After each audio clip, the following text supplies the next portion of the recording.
So this week's portion is Toldot. I often kind of think to myself that the stories in the Torah, especially the stories of Genesis, they sometimes read a bit like a telenovela or a soap opera, right? They can be these very dramatic, especially with these very dramatic moments, especially with the family dynamics that you see, and that's certainly at play here in Toldot. I want to point out, I mean, many of us know what happens in this story, right? With Jacob and Esau.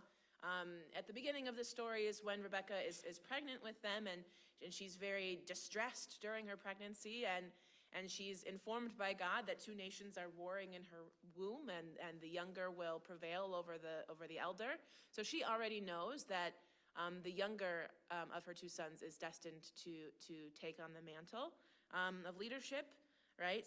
Perhaps that explains why when it comes to playing favorites, Jacob is her favorite.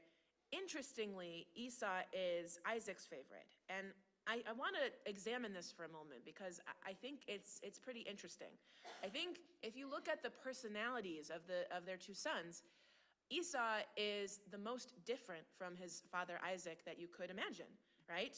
Jacob is the one who stays at home, who's very studious and learned, and similar to Isaac, more quiet and learned. And Esau is the one who's going out in the fields and going out hunting and the strong one, right? So it's interesting that Isaac's favorite is the son who's the most unlike him.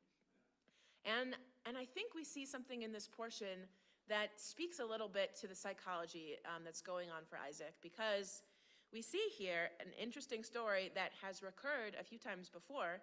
We see where Isaac is traveling, and he says his wife Rebecca is his sister, right? That is the same thing we've seen twice happen with his father Abraham and Sarah, right? And Sarah, his mother. So this is when he's in the region of Gerar among the Philistines, right? So he says Rebecca is his sister. Same thing, trying to protect himself because Rebecca's so beautiful. He doesn't want to be killed on her, behalf so that she can be stolen from him, right? So it's a similar story that we've seen before. I think Isaac is sort of fighting against the chain, right? Against becoming his father, and yet here we see something that has happened where he is emulating the very example that we've seen from his father. I think he's trying to get away from that because he had a very traumatic moment with the near sacrifice that happened very recently in the Torah, right before this, a couple portions before this. So we see here he's trying to get away from a little bit away from his father, and I think he thinks that Esau is an example that's different from himself, different from his father.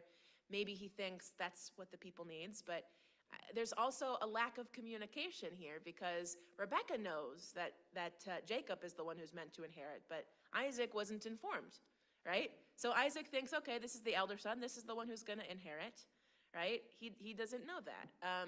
So we have a pretty interesting family drama, but we can see a little bit of the psychology behind the motivations for the actions of the people here. I think no one is blameless. It's a tragic moment at the end when everyone is sort of separated, right? Because we see that Jacob does take the blessing, Isaac's deathbed blessing, and Esau is so enraged. I'm not sure he particularly cared about the blessing or the birthright, but it was supposed to be his, and he was upset, and he wanted to kill his brother.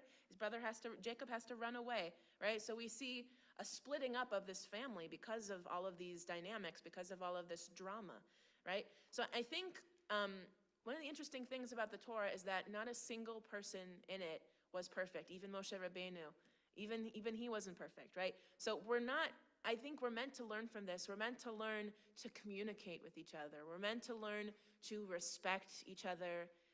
We don't want this dramatic moment to happen in our lives to split a family apart. We want to stay together and communicate with each other, I think, is the key to avoid that situation.